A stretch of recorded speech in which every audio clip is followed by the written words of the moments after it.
कुठलीही भाजी असो, ती भाजी बनवण्याची जर थोडीशी पद्धत बदलली तर भाजीच्या चवीमध्ये फार बदल होतो.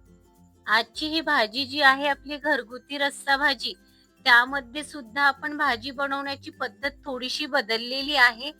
तर तुम्ही हा व्हिडिओ शेवटपर्यंत नक्की बघा. लहान आकाराचे बेबी बटाटे घेतले आणि बटाटे असे उकडून घेतलेले आहेत आणि यावरील सालीचा भाग पूर्ण काढून घेतलेला आहे. आणि या बटाट्याला हे काटाच्या चमच्याच्या मदतीने असे थोडे होल पाडून घ्यायचे. त्यामुळे जो आपण यासाठी रस्सा करू त्याचा मसाला आतपर्यंत असा जाईल आणि बटाट्याला स्वाद छान येईल आतपर्यंत. तर अशा पद्धतीने मी सर्व बटाट्याला असे होल करून घेते. भाजीसाठी लागणारा मसाला आधी आपण वाटून घेऊया.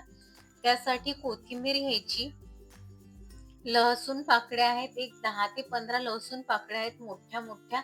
लसूण असा कट करून घेतलेला आहे तो टाकून घ्यायचा. अर्धा चम्मच जिरे आहे ते टाकून घ्यायचे. आपल्या आवडीनुसार तिखट टाकून घ्यायचं. मी जवळजवळ 2 चम्मच तिखट आहे ते टाकून घेते. बटाट्याच्या भाजीला ना थोडंसं तिखट थोडं जास्त टाकलं तर अशी गोड चव येत नाही आणि चांगली चव येते बटाट्याला. थोडंसं पाणी टाकून घ्यायचं वाटायसाठी आणि हे वाटण वाटून घ्यायचं. मसाला वाटून घेतलेला हा थोडा बाजूला काढून घेते. एक असा मोठा कांदा असा भाजून घेतलेला आहे गॅसवर, तो टाकून घ्यायचा. सुक्क खोबरं आहे आणि सुक्क खोबरं असं भाजून घेतलेलं आहे गॅसवर. जवळजवळ 20 ते 25 तुकडे आहेत ते टाकून घ्यायचे. 2 चम्मच तीळ आहेत, तीळ चांगले असे भाजून घेतलेले आहेत ते टाकून घ्यायचे. 2 चम्मच धणे आहेत, धणे सुद्धा भाजून घेतले ते टाकून घ्यायचे. आणि हा मसाला थोडंसं पाणी टाकून वाटून घ्यायचा. अगदी बारीकही वाटून घ्यायचा नाहीये मसाला, आपल्याला थोडासा असं जाडसर ठेवायचा आहे मसाला. कढई घेतली, कढई गरम करायला ठेवली आणि त्यामध्ये असं 2 पळी तेल टाकून घ्यायचं. कढई गरम करायला ठेवली आणि आपण जो मसाला वाटून घेतला होता सुरुवातीला, तिखट, कोथिंबीर, लसूण आणि जिरे याचा मसाला असा टाकून घ्यायचा. आणि मसाला एक 3 ते 4 मिनिट असा चांगला परतून घ्यायचा आहे. मसाला असा मस्त परतला गेलेला आहे. धने, तीळ आणि कांदा खोबऱ्याचं जे दुसरं वाटण आपण तयार करून घेतलेलं होतं ते वाटण आता टाकून घ्यायचं आहे.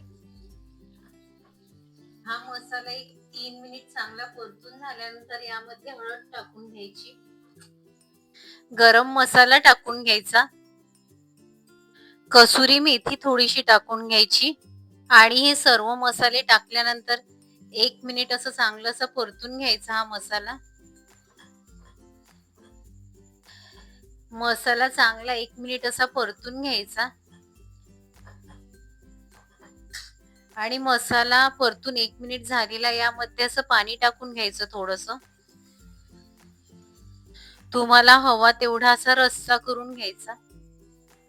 आणि जे बेबी पोटॅटो आपण असे उकडून घेतले होते ते सोडून घ्यायचे आता रश्श्यामध्ये. चवीनुसार मीठ टाकून घ्यायचं. भाजीला चांगली अशी खडखडून उकळी आल्यानंतर आपल्याला जवळजवळ एक 5 ते 6 मिनिट ही भाजी अशीच मंद गॅसवर उकळून घ्यायची आहे. झाकण न ठेवताच उकळून घ्यायची आहे भाजी आपल्याला. 5 मिनिट चांगली भाजी शिजल्यानंतर बघा गॅस बंद केलेला आहे. भाजीचा रस्सा असा जास्त घट्ट पण नाही आणि जास्त पातळसर पण नाही. अगदी असा परफेक्ट रस्सा झालेला आहे आणि तरीही खूप छान आलेली आहे भाजीला. सुवासही खूप छान सुटलेला आहे. यावर कोथिंबीर टाकून घ्यायची.